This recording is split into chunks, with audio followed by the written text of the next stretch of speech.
देख रहे थे श्रवण कुमार दौड़ा दौड़ा कर उनको जो है उस हमले के बाद माननीय मंत्री वहां से निकले। माननीय मंत्री मंगल पांडे जी अपने कार्यों से पटना लौट रहे थे, रास्ता जाम किए हुए थे। उसी क्रम में उनका काफिला गुजर रहा था। गुजरने के क्रम में उपद्रवियों ने उनके कार पर हमला किया। नमस्कार, आप देख रहे हैं BMW न्यूज बिहार, आपके साथ मैं हूं रिया सुमन। देखिए, बिहार में लगातार जदयू के कई मंत्रियों पे जो है लाठी बरसाई गई, थप्पड़ झाड़ा गया, जिसको लेकर अब ये कयास लगाया जा रहा है कि ये विपक्ष के लोग ऐसा कर रहे हैं। हालांकि कई बार आप देख रहे हैं कि कभी शीला मंडल को घेरा जा रहा, तो कभी श्रवण कुमार को, तो कभी बिहार सरकार के मंत्री मंगल पांडे को। बिहार में बढ़ते अपराध को लेकर लगातार आप देख रहे हैं प्रदर्शन जारी है। ये मामला पटना राजधानी का, जहाँ पर दो जो केस है वो सामने आ रहा है। फिलहाल हमारे साथ जदयू के प्रवक्ता अरविंद निषाद जी बातचीत करेंगे।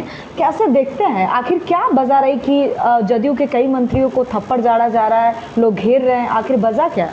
सबसे पहले तो आपका सवाल ही गलत है। किसी माननीय मंत्री को इस प्रकार से कोई भी व्यक्ति या कोई भी आपराधिक किस्म का व्यक्ति किसी भी प्रकार का कोई हमला नहीं किया है।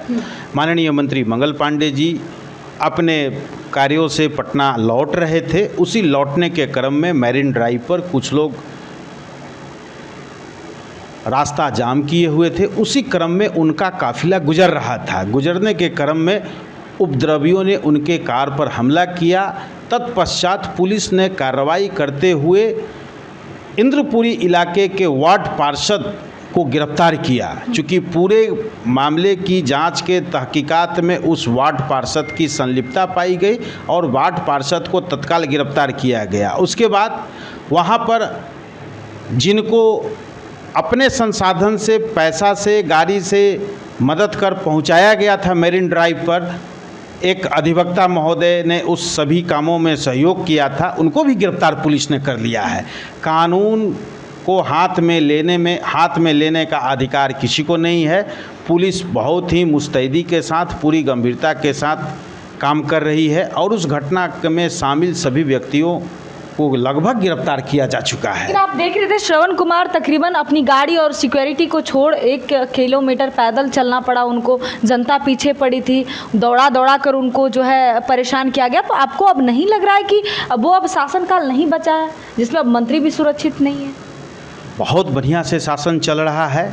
सभी माननीय मंत्री अपने विभाग में और अपने संसदीय क्षेत्र, अपने विधानसभा क्षेत्रों में और पूरे बिहार में काम से जा रहे हैं। उसी क्रम में माननीय ग्रामीण विकास मंत्री नालंदा के दौरे पर थे और वहां पर एक जीविका दीदी की मृत्यु हो गई थी। उनके मातम पुरसी में गए थे, लेकिन वहां पर भी कुछ उपद्रवियों ने उन पर हमला किया।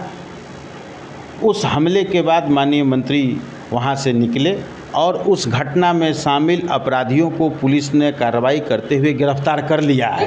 लेकिन सब बिहार सरकार के मंत्रियों से? देखिए, नाराज़गी कहीं नहीं है, नाराज़गी कहीं नहीं है।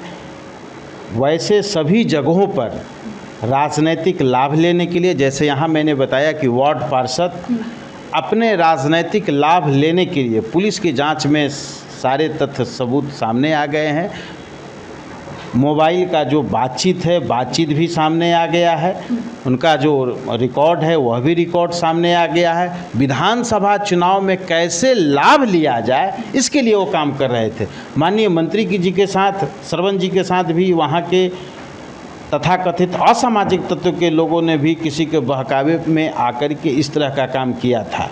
उसके ऊपर भी पुलिस कार्रवाई कर रही है। लेकिन बिहार में कहते हैं सुशासन बाबू का सरकार है, लेकिन बिहार में आप देख रहे हैं कि सचिवालय, जहां पे ये 2 घटना हुआ है 15 अगस्त को और कल 27 तारीख को, तो आपको अब नहीं लगता कि बेटियां सुरक्षित नहीं है? स्कूल में बेटी को जला दिया गया, एक का दुष्कर्म के साथ करके उसके बाद एसिड पिला के उनके गाड़ी के डिक्की में उसकी डेड बॉडी को डंप कर दिया गया।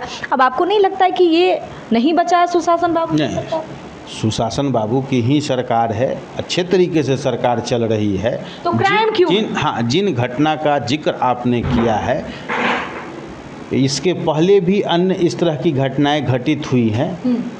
उन घटनाओं में शामिल अपराधियों को पुलिस ने गिरफ्तार कर लिया है। कोई भी अपराधी बचता नहीं है। हाँ, जहाँ तक अपराध होने का सवाल है, अब यहाँ क्या, दुनिया के लेवल पर अपराध हो रहा है, लेकिन पुलिस उतनी ही मुस्तैदी के साथ कार्रवाई कर रही है और उस कार्रवाई में सभी अपराधी पकड़े जा रहे हैं। तो जो ये गर्दनी बाग स्कूल में हुआ है जो बच्ची के साथ, हाँ, उसमें पुलिस ने जांच की है, जांच चल रही है कि किस प्रकार से यह घटना घटित हुई है।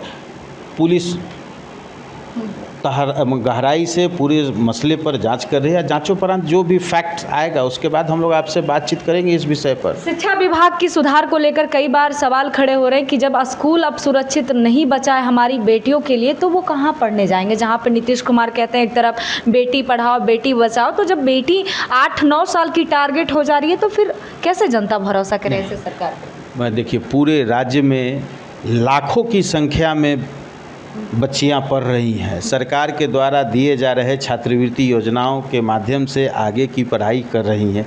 कोई दुर्भाग्य से एकाध घटनाएं घटित हो जा रही हैं। इससे यह नहीं कहा जा सकता है कि एक घटना हो जाने के कारण बेटियां पूरे राज्य में असुरक्षित हैं। ये विपक्षियों के लिए सवाल हो सकता है क्योंकि उनको तो कुछ करना है नहीं। उनके राज्य में बच्चियों का क्या हाल था, कोई बच्ची उच्च शिक्षा ग्रहण नहीं कर पाती थी। आज उच्च शिक्षा और टेक्निकल एजुकेशन वगैरह हर तरह के एजुकेशन ग्रहण करने के लिए सरकार की ओर से छात्रवृत्ति प्रदान की जा रही है बच्चियों को, और बच्चियां एक से एक सफलता का नए कीर्तिमान भी स्थापित कर रही हैं। दुर्भाग्य से कुछ घटनाएं घटित हो जा रही हैं, इससे मैं इनकार नहीं कर रहा हूं, लेकिन कार्रवाई भी उससे दुगना गति से प्रशासन की ओर से की जा रही है। चलिए देखिए, बात कर रहे थे अरविंद जी थे हमारे साथ, जदयू के प्रवक्ता, जिन्होंने साफ तौर पे कहा कि अगर क्राइम हो रहा है तो कार्रवाई भी बहुत जल्द हो रहा है। नीतीश कुमार के सुशासन बाबू के सरकार में एकाध दो घटना अगर होती है तो प्रशासन पूरी तरीके से कार्रवाई करती है। वो कोई भी मामला हो, पटना राजधानी का हो या ग्रामीण क्षेत्रों का, जहाँ पर ऐसी घटनाएं घटती हो। फिलहाल हमारे साथ बने रहे। पटना से रिया की रिपोर्ट। बहुत बहुत धन्यवाद। सूर्या हॉस्टल, एक बार अपने बच्चे को जरूर भेजें। सीमांचल का सर्वश्रेष्ठ हॉस्टल, 4ठी कक्षा से 10वीं तक कोचिंग एवं ट्यूशन निःशुल्क, बेहतरीन और हर सुविधा से लबरेज। हमारा पता है दलन कटिहार। संपर्क करें 7903-464641 पर। हमारा वीडियो अगर आपको अच्छा लगा हो तो आप हमारे वीडियो को लाइक करें, शेयर करें और हमारे चैनल को सब्सक्राइब जरूर करें।